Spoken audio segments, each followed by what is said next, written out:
You people, where are you from? Florida. Florida. Yeah. Good morning. Good morning. La gente de Florida tienen que venir para acá.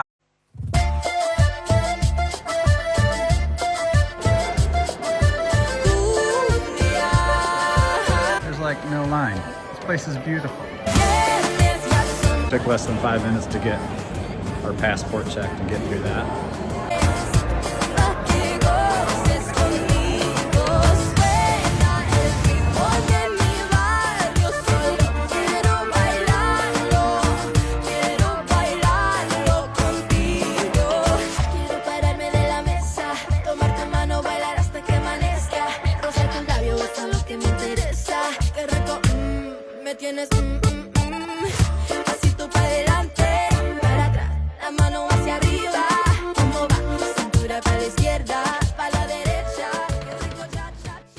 Good morning from Bavaro Beach in Dominican Republic, where I guess a volleyball tournament's going on behind me.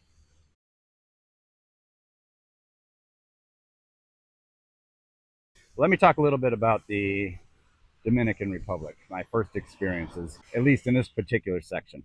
So I guess number one, if you come in late September, otherwise known as hurricane season, you can expect some tropical weather, and we certainly had that. First couple days were very rainy, streets were flooded, it was hard to get around, and our room was apparently cursed because the water was flowing down the hallway and right into our room. 1206 if you ever end up in the HM Bavaro Beach Hotel. Don't get 1206. There seems to be a problem with that one. I went and told the front desk, I said, hey, there's like a lake in my room, which, side note, a lot of people don't speak English here. Most people don't speak English here. Even the front staff only spoke okay English. So you should probably learn how to say, hey, there's a lake in my room in Spanish before you come here. And they didn't seem so interested in my story. They're like, yeah, it's raining. There's water coming in from the windows. And I'm like, no, it's not coming in from the windows. It's coming down the hallway into my room. And they're like, yeah, that happens. And I'm like, no, you don't understand. Come look. And they're like, no, we don't want to look. So I thought their attitude was a little dismissive. But I've encountered a lot of different personalities. Some of the people at the hotel are really wonderful and great. And some people are a little, I don't know, almost seems like they're put off that you're asking them a question. But I'm still figuring that out.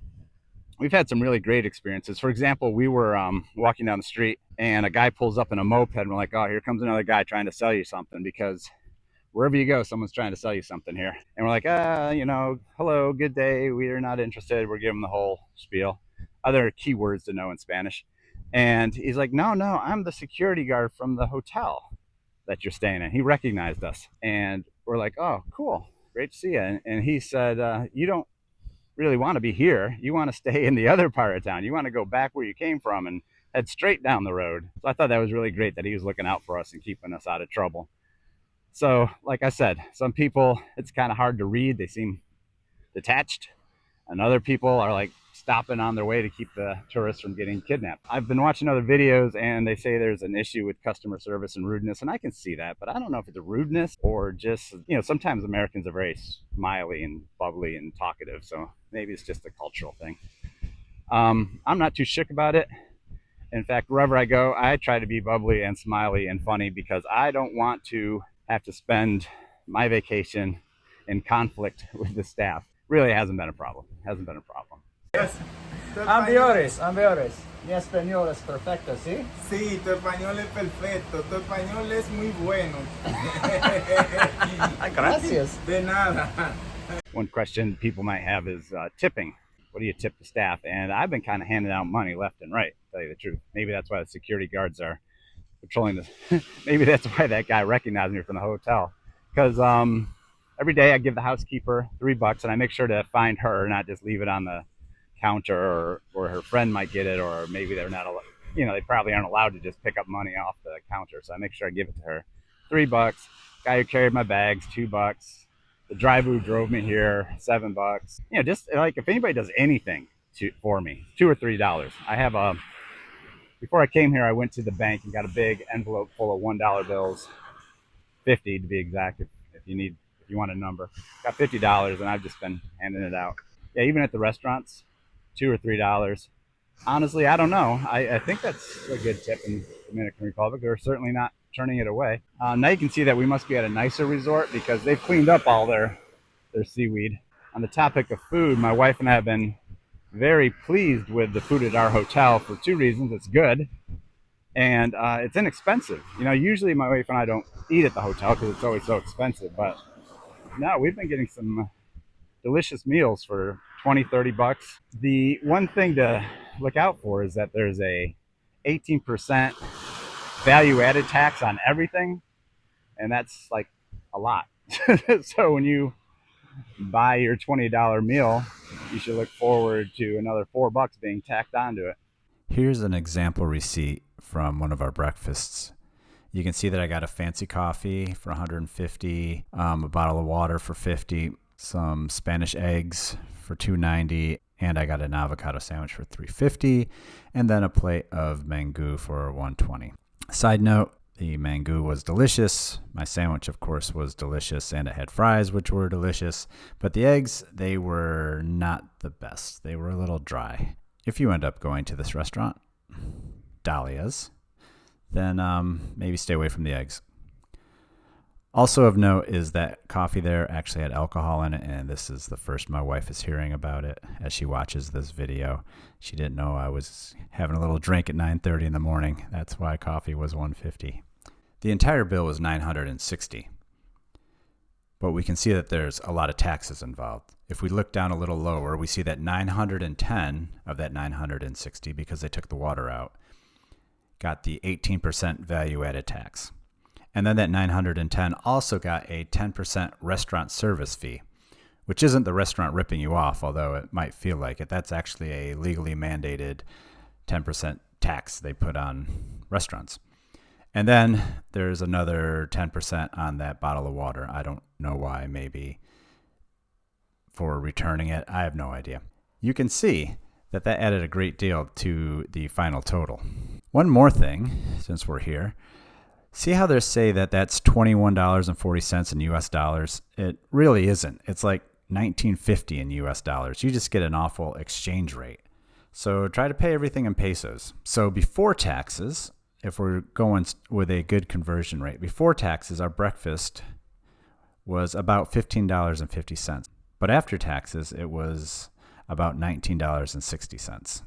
A difference of almost $4 in taxes. And that's probably a lot of numbers you don't want to crunch after eating breakfast, but that's what's going on with your bill. So about that room, 1206, that was flooding. I went down a second time to say, hey, we really need to move rooms, which a little bit annoying. They should have taken it upon themselves to get us a new room, and they moved us to 1408, which is, you know, on the top floor, and it's very nice. But the trick with that room is it's right underneath the infinity pool. So all day long, you hear the pumps of the infinity pool working. They turn it off at night, but during the day, to me, it's not a big deal. It's kind of like white noise. And we are not hanging out in a room all day anyway. But just something to think about. If you get up on the 4th floor thinking, hey, I'm going to have the best view of the ocean, you might be stuck right under the infinity pool. What else? The infrastructure is not fantastic. You know, I showed you the picture of the flooding roads. Also this morning in our hotel, there's no water.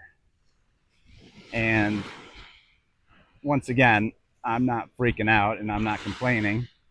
I'm just dealing with it because I'm in the Dominican Republic. But, you know, you got to be kind of forgiving and low maintenance. You know, you can't expect everything to be working perfectly here, I'm starting to see.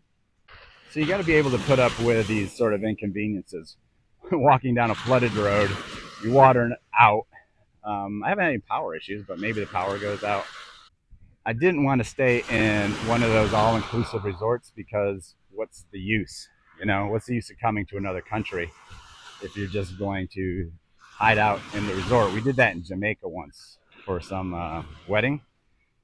Someone had a destination wedding, so we went to Jamaica and we were in their fortress, and it was all very nice. But I could have been in Omaha for all I knew, you know, because we were locked up inside, keeping us safe. That's one of the reasons why I got the hotel I did, because I wanted to go out and, you know, get a little feel for the Dominican Republic. I'm sure I'm not getting the full experience because I'm not heading out I'm staying in the tourist areas. One thing about the tourist areas, they have a lot of security. Some of our friends were saying, you know, look out, you're going to get kidnapped, mugged, killed, all that stuff. No, every hotel has several security guards. There's nothing but hotels here, and they're keeping you safe because they want your tourist dollars. And there are plenty of police cars going by that say like tourist police. So just stay in the zone, and the worst thing you're going to encounter is a bunch of people trying to sell you tours or taxi rides or waving you into their restaurant. And one guy did wave us into his restaurant, and I said, well, I'm not hungry, but I did want to try the Dominican coffee, Cafe Dominicano. He's like, yeah, of course we got that. Come on in. And then he tried to sell me tours, but he did give me a free coffee. It was 9 a.m. And then he poured me some shots of something called, I'm going to have to look this up. It sounded like marijana or something. A spiced rum drink, I believe. I'll look that up. Anyway, 9 o'clock in the morning, he's pouring shots. And I didn't know what it was. He just came to us with some drinks. And I'm like, dude, we're not going to drink some strange drink from a stranger. And he's like, oh, okay, very good. And then he proceeded to just do 2 shots right in front of us. So right on. Let's go. We went back to that restaurant actually because we wanted to, you know, we're in the Dominican Republic. We want to try Dominican food. So we said to the guy, hey, cool menu, but we really want to eat what the regulars eat. And he was like, sure. He just, you know, rice, beans, plantains, maybe some chicken. And he's like, yeah, you can have whatever you want. So he hooked us up, had the kitchen make us like the meal of the day, I believe they call it, even though that wasn't on the menu. I think they gave us pork instead of chicken because the pork was the more expensive option. I guess they didn't hear me when I said chicken. I'm sure he heard me. Yeah, but that was delicious. Like I said, the food is, even in the restaurants, the food is pretty reasonable. A little expensive, but it's like American prices. You know, it's not crazy resort prices. And the food is really good so far. We're going to try a different place this morning or this afternoon. You know, we're older. We don't have to eat a lot. So we have a light breakfast and then like an afternoon lunch dinner and then a couple snacks. That tides us over. Oh, I got to tell you about the pharmacy. So when I was in Mexico and I got really sick, I went to the pharmacy and I was like, do you sell antibiotics? And they're like, yeah, we sell them over the counter. They're like $2. And I was like, awesome. So I bought some and got, you know, to treat the strep throat and COVID I was going through. I said to myself, you know, next time I go to a Central American or Caribbean country, I'm going to go to the pharmacy and load up on all the antibiotics and whatever else I can get. So I did. I went to this pharmacy, and it was more like a gift shop than a pharmacy. And I was like, I don't know, Pam. I'm kind of shy about asking. It just doesn't feel right asking for over-the-counter drugs. I wanted some prednisone and some antibiotics, you know, just to have on hand, because I got poison ivy, and it cost me $150 to go to my doctor and have him prescribe me some prednisone. And I'm like, dude, the prednisone was covered by insurance. The visit to the PCP wasn't. I was like, I don't want to spend that much again.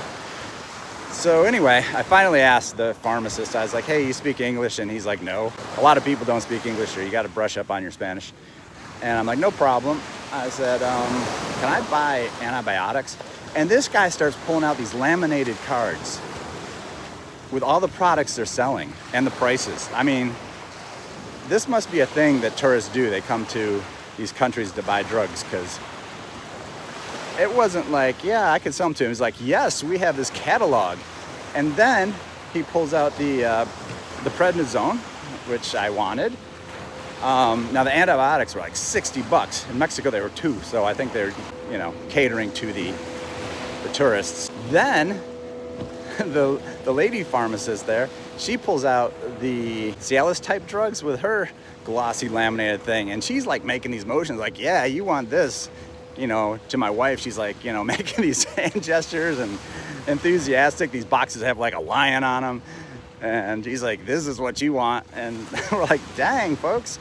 So if you're in the mood for antibiotics or any sort of other medicine, don't be shy. They are happy to sell them to you, but I think the prices are ridiculous. Maybe if we were in the non-tourist area and just went to a regular pharmacy that wasn't selling keychains and flip-flops, maybe we get better prices. Anyway, that's my pharmacy story.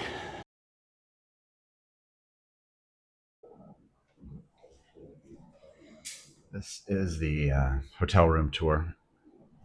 You can see that obviously we have the oceanfront room, which I highly recommend, and a nice balcony. Now, our balcony doesn't have any rollers, so it's a bit of a challenge, but I guess that's what the sea does to the metal. There's no handle, so don't let the door get closed or you'll never be able to slide it back open. You'll be out here forever. The bed is large and comfortable. Wasn't a lot of room for our luggage or our clothes, but that's okay. We made it work. The chair we didn't sit in.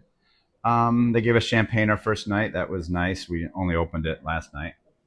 There's all the bottled water you can drink. You just ask at the front desk. Coffee machine and tea pot or tea kettle. Another drawer and stuff. Now, one challenge is that there's only one outlet, and it's an American outlet, so that's great. But the problem is that there's only one outlet. So if you want to plug in multiple devices to charge, you got to swap them out. Same with the refrigerator, coffee machine, kettle. You can have any two that you want. Going into the bathroom, it's nice. I mean, it's a little hokey. A little hokey here, but I mean, the water pressure is great. The water's hot. A couple times we did lose water. Only one odd thing is this bar of soap they gave us. When we try to put it up here, it keeps sliding off into the sink, so we gave up and put it on a paper coaster they gave us. But otherwise, yeah, no complaints about the bathroom. Warm water, good pressure when there was water. And some cups to put your toothbrushes in because you can't drink the water here. Not supposed to brush your teeth in the water either, but we kept doing it. So yeah, overall, a big room, comfortable room. They keep it very clean because, at the beach, we're always tracking sand and water in. We try not to, but we do, and they clean up after us every day. Thumbs up for the room in the HM Bavaro Beach Hotel. Hey, no speak English. A Okay? gozar No problem. No hay problema. en la playa. Sí. Tienen que venir a Asociación Pusol, los menores de República Dominicana. Aquí estamos dándole los tours y la vaina. Tienen que frenar aquí. Ya ustedes saben, tienen que llegar. ¿Tú eres youtuber? ¿Tu canal de YouTube? It's okay. Oh. Hey, la people. Good morning. Goodbye. Aquí, pasen buenos días. All right.